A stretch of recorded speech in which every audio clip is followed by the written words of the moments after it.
According to the dictionary definitions, mindfulness is the practice of maintaining a non-judgmental state of heightened or complete awareness of one's thoughts, emotions, or experiences on a moment-to-moment basis. The history of mindfulness is often linked to the East, within traditions such as Buddhism. However, mindfulness has its roots and links in all religions.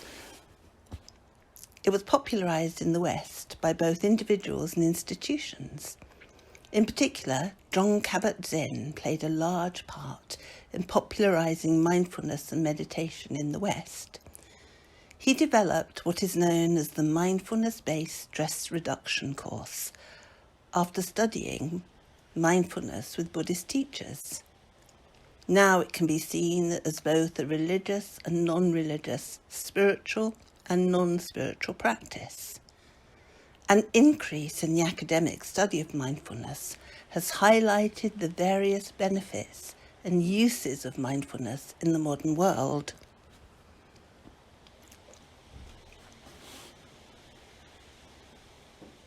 We have taken 5 droplets from the mindfulness-based stress reduction course and highlight what we think are some of the most important themes of mindfulness and what you may expect from the sessions in the society.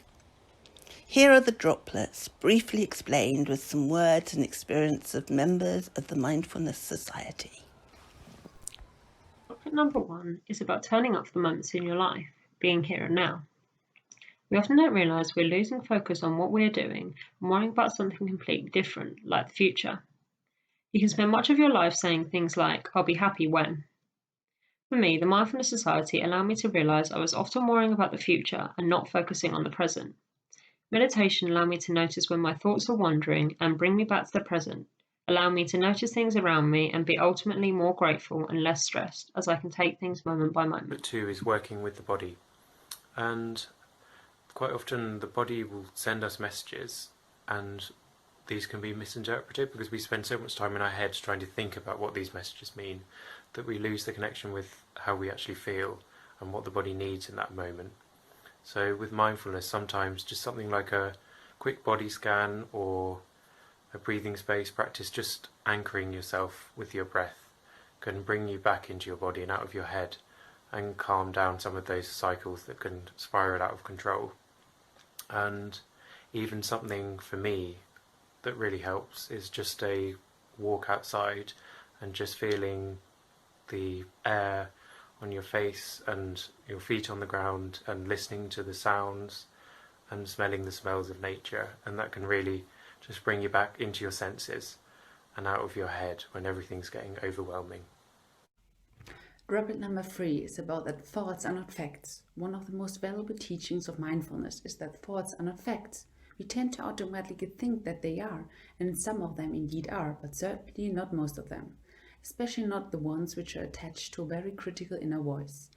Our thoughts usually emerge from the way we interpret things. So if I'm having a bad day and don't feel well, I tend to interpret events more negative, more pessimistic. For example, if I'm in a study room and hear people laughing, I probably assume that they are laughing about me.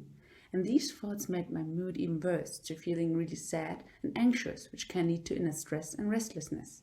The Mindfulness Society made me realize that our mood can be changed by the way we interpret an event and the thought we have from our interpretation. So I realized that I do not have to listen to these pessimistic thoughts. Practicing mindfulness helped me to gain some of this control, to discriminate between the thoughts that produce inner stress and those that are realistic and actually help me to feel better. Droplet number 4, making the choice to respond rather than react. As human beings, one of our primary drives is to survive. For this reason, we've been conditioned to stay away from situations which may cause us to feel unpleasant emotions, as these are perceived by the brain as a threat. Instead, we direct our entire focus towards more positive emotions and thoughts, while we almost systematically avoid negative feelings by relying on distractions, coping strategies, or even addictions. In my personal experience, I have found that what I resist persists, and that quick fix remedies can help to improve how I feel in the moment. However, in the long term, what I suppress can affect the quality of my relationships and my overall well-being.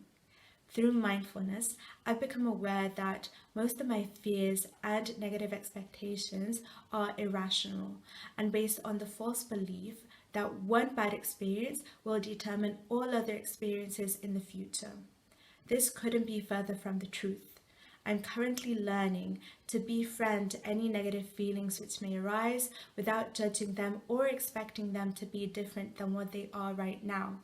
By doing so, I'm learning to understand them much better and break any fear-based association related to past situations which do not apply to my present anymore. In modern times, we can become quite disconnected from ourselves, each other, and the world around us. And research has indicated that this loss of connection can lead to anxiety and depression. The loving kindness bit of mindfulness, though, is about acceptance and self-appreciation without being narcissistic or egotistic in any way. It is not about ignoring your downsides and pretending everything's all right, even when it's not, when that is clearly not the case. It's always going to be something, but through the practice of mindfulness, it might become more manageable than you initially thought. To me personally, mindfulness helped me work with my problems, not judge them, and by having a clearer view, solutions to the issues bothering me started to arise naturally. As a society, our values are inclusivity, compassion, acceptance and belonging. And we aim to both teach and practice mindfulness whilst also being in a safe and open space for anyone to join and feel welcome. Due to the current climate, in-person sessions may be limited or on hold for a while. In the meantime, we will be holding free Zoom sessions once a week on a Wednesday at 1 p.m. and 5 p.m. There is no obligation to speak or have your camera on during these sessions, but there are usually discussions at the beginning and the end of the meditation should you feel comfortable. If not, feel free just to listen. To join us, sign up to the mailing list at kentunion.co.uk activities-mindfulness, and the Zoom link will be sent to you via email. Alternatively, email ukcmindfulness@gmail.com.